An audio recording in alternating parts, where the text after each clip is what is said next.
प्रभु श्री राम जब लौट करके आए रावण को मार के, तो जनक जी महाराज ने एक पत्र लिखा और पत्र लिख करके राम जी से कहा कि हे जामाता जी, हे दामाद जी, 14 वर्ष बाद आप वन से आए हो। आप में तो जनकपुर के लोगों के प्राण हैं ही, परंतु हमारी लाली जो है जानकी, वो तो हमारी प्राण ही हैं। समस्त जनकपुर वासी आप दोनों युगलों को कुछ दिन के लिए जनकपुर बुला रहे हैं कि आप कुछ दिन आराम करने आओ, 14 वर्ष वन में रह के आए हो। और आप अकेले नहीं आवे, अपने तीनों भैयाओं को, तीनों लालियों को और अपनी समस्त सेना हनुमान जामवंत सहित सबको लेकर के आप जनकपुर आइए, कुछ दिन आराम करने, हमको कुछ दिन सेवा करने दो, आपकी मेहमान नवाजी करेंगे आपकी। कुछ दिन के भ्रमण के लिए आप लोग जनकपुर आ जाओ। भगवान सभा में बैठे थे और सभा में बैठे बैठे जैसे ही जनक जी का पत्र आया तो भगवान ने हनुमान जी से ही कहा, पत्र पढ़ के सुनाओ, क्या बोल रहे हैं हमारे ससुर जी। हनुमान जी ने पूरा पत्र पढ़ा। बोले, भगवान, हे प्रभु श्री राम, आपको, पूरी सेना को, हमारी मैया को, तीनों भैयाओं को, तीनों भाभियों को, सबको जनक जी बुला रहे हैं जनकपुर कुछ दिन आराम के लिए। सबरे बंदर उछलने लगे। बोले, जय हो, बढ़िया भयो, अब आनंद आएगा, जनकपुर में जाएंगे, हम सब अपने हाथ पांव दबाएंगे। बहुत युद्ध करके आए रावणों से, रावण की सेना से, और बढ़िया मालपुआ खावे को मिलेगा। राम जी की बारात में तो हम नहीं जा पाए थे, पर बारात की चर्चा हमने सुनी थी।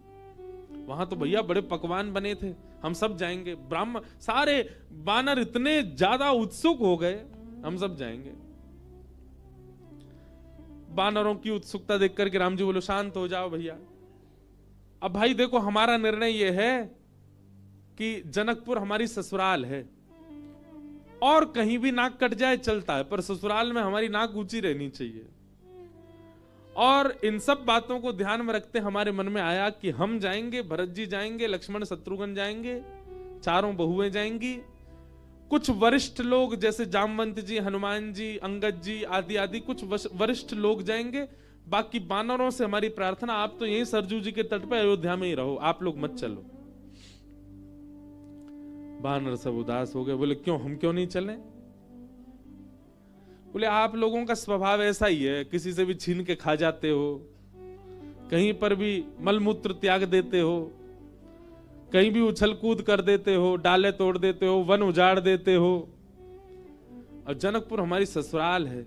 हमारे सामने किसी ने कह दिया कि अरे देखो, वो वन पूरे बानरों ने उजाड़ दिया। बानर किसके? बोले, राम जी के। तो हमको तो बहुत बुरा लगेगा, लेकिन आप लोगों का यही स्वभाव है, तो क्या करें? इसलिए आप लोग तो अयोध्या में, इसको कितना भी चलो उजाड़ो, ये रहेगा अपने ही लोग हैं, सुधार भी देंगे। अब वो तो ससुराल है, वहां तो संकोच हो जाएगा हमको। बानर सब नीचे मुंह करके बैठ गए। राम जी तो अपनी घोषणा करके चले गए। जामवंत जी, हनुमान जी बोले, भाई सब लोग उदास क्यों हो गए? बोले, जब रावण से मरवाना था तो हमको ले गए, और जहां रसगुल्ला मिलेंगे, मालपुआ मिलेंगे, फल मिलेंगे, मेवा मिलेंगे, सेवा मिलेगी, वहां हमको छोड़ के जा रहे हैं। हाँ, यही बात है। जहां ये था कि मृत्यु सामने, वहां बानर आगे, और जहां मालपुआ आगे, वहां बानर नहीं छोड़ जा रहे हैं। जामवंत जी ने हनुमान जी से कहा, हनुमान जी आप जाके निवेदन करो। बोले, देखो हम तो कुछ नहीं कहेंगे, हमारे स्वामी हैं, उनकी आज्ञा हमारे लिए सर्वोपरि है। आप बड़े हो, सीनियर हो, आप ही बात करो। जामवंत जी गए और राम जी से कहा, देखो सब बानर बहुत उदास हो गए, आप ऐसे मत करो, मैं जिम्मेवारी लेता हूं, एक पत्ता भी जनकपुर का टूटेगा नहीं किसी वृक्ष का। ले देखो, आ गए ऊपर से। इनकी काम की बात चली, सुनवे आए। बोले, आपके ससुराल में एक चीज भी यहां से वहां नहीं होगी, हमारी गारंटी। राम जी बोले, भैया 100, 200, 300 बंदर नहीं है, करोड़ों बंदर हैं, किस किस को संभालोगे? बोले, वो हमारी जिम्मेवारी। मैं वचन देता हूं, आपकी ससुराल में एक बात भी ऐसी नहीं होगी जिससे आपको संकोच अनुभव हो। अच्छा देखो, राम जी को संकोच की कोई चिंता नहीं है, तो लीला कर रहे थे राम जी। आनंद कर रहे थे। जामवंत जी बोले सब बानरों की जिम्मेवारी मैं लेता हूं। राम जी बोले देख लो, फिर हम कुछ बात होगी हम तुमसे ही कहेंगे। जामवंत जी बोले आप कह लेना हमसे, बस जिम्मेवारी हमारी। ठीक है। जामवंत जी बाहर आए, बाहर आकर के सब बानरों से बोले हाँ भैया सुनो, राजी हो गए राम जी आप सबको ले जाने के। बंदर तो छलन लगे, जय हो राजा रामचंद्र भगवान की जय हो, हमारे जामवंत जी की जय हो, अब तो जाएंगे खूब आनंद करेंगे। बोले लेकिन सावधान, मैंने जिम्मेवारी ली है, एक पत्ता भी नहीं टूटना चाहिए जनकपुर के किसी वृक्ष का। बानर बोले बिल्कुल नहीं टूटेगा, आप तो बिल्कुल आज्ञा करो कैसे चलना है। बोले सब मुझे देखो, जो मैं करूं वही करना है, जब मैं बोलूं तब बोलना है, जब मैं शांत रहूं तब, यहां तक कि श्वास भी मेरे संगी लेनी है सबको। मैं जब छोड़ूं तब छोड़नी, तब लेनी तब लेनी, मैं जब मुड़ूं तब मुड़ना, मैं जब देखूं तब देखना, मैं जब सोऊं तब सोना, मैं जब खांसूं तो खांसना। बानर बोले ठीक है। राम जी बोले एक बार हमको डेमो दिखाओ। जामवंत जी खड़े हो गए, करोड़ों बंदर खड़े सामने। जामवंत जी ने अपना उल्टा हाथ उठाया, सारे बानरों ने अपना उल्टा हाथ उठाया।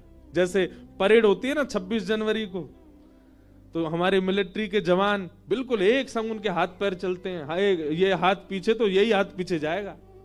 उनको देखो कभी, उनके पैर भी बिल्कुल समय पे आगे, समय से पीछे, गर्दन भी समय से चलेगी। वैसे मिलिट्री के जवानों की तरह सब बंदर खड़े हो गए। जामवंत जी हंसे तो सबरे बंदर हंसे। जामवंत जी खांसे तो जिनको खांसी नहीं आ रही वो जबरदस्ती खांसे। खांसना ही है, जामवंत जी खांस रहे हैं। राम जी बोले चलो ठीक है, अब चलते हैं जनकपुर। आहा, जनकपुर की ओर जा रहे हैं।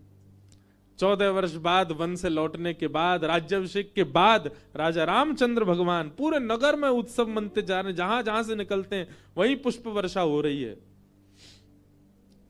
विशाल सेना राम जी की चल रही है। पर इस पूरी यात्रा का सबसे श्रेष्ठ केंद्र बिंदु, आकर्षण बिंदु था बानरों की परेड। बिल्कुल ऐसे चल रहे हैं सीधे। जामवंत जी इधर देखे तो सब बानर इधर देखे, जामवंत जी नीचे तो सब नीचे, जामवंत जी खुजा में तो सब खुजा में।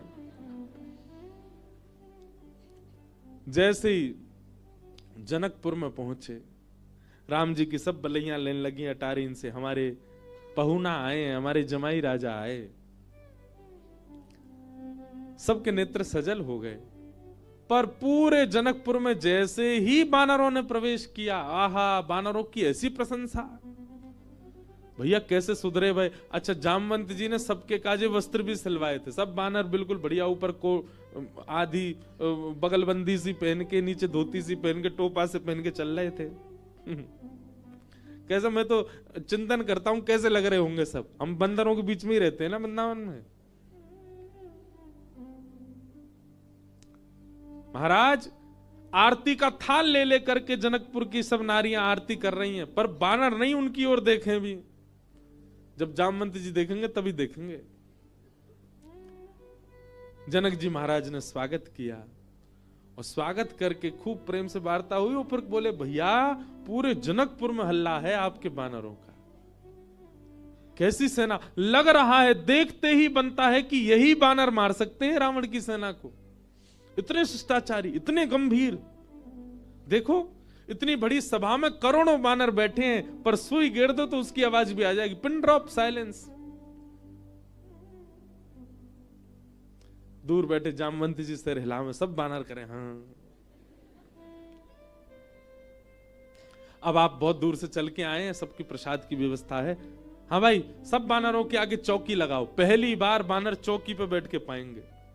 चौकी पे बैठ गए, चौकियों के आगे दूसरी चौकी, चौकी के ऊपर सोने की थाली, चांदी की कटोरी। आहा, क्या बढ़िया। सब बानरों की थाली, पहली बार बानरों के आगे थाली लगी है।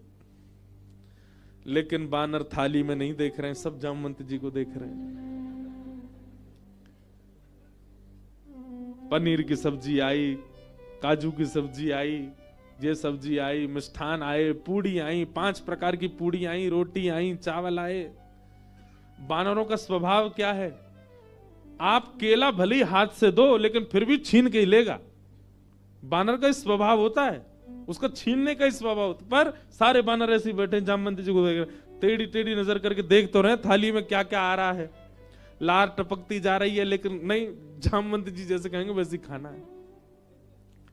सबको फल दिए गए, फलों में सब फल अमनिया करके दिए, आम सबको साबुत दिए गए, सबकी थाली के आगे आम रखे गए, सब बिल्कुल थाली हो गई। जामवंत जी महाराज ने सब बानर की ओर देखा, सब बानर बिल्कुल जामवंत जी को देख रहे थे। जामवंत जी ने हाथ में जल लिया, अन्नपूर्णे सदा पूर्णे, सब बानर बोल रहे अन्नपूर्णे सदा पूर्णे। थाली के ऊपर 4 बार घुमाया, सब बानर घुमा रहे हैं। आचमन किया, सब बानर आचमन कर रहे हैं। जनक जी बोले, राम जी मान गए आपकी सेना को, क्या अद्भुत बानर है सब। राम जी बेचारे धीमे धीमे पा रहे, बोले बस ये लाज बची रहे जितनी देर है। प्रसाद पाने लगे, बिल्कुल वैसे अगर दाल चावल पा रहे हैं जामवंत जी, सब दाल चावल ही पा रहे हैं, जितनी दाल जितनी सब्जी डाल रहे हैं उतनी डाल रहे हैं। अद्भुतता थी देखने में।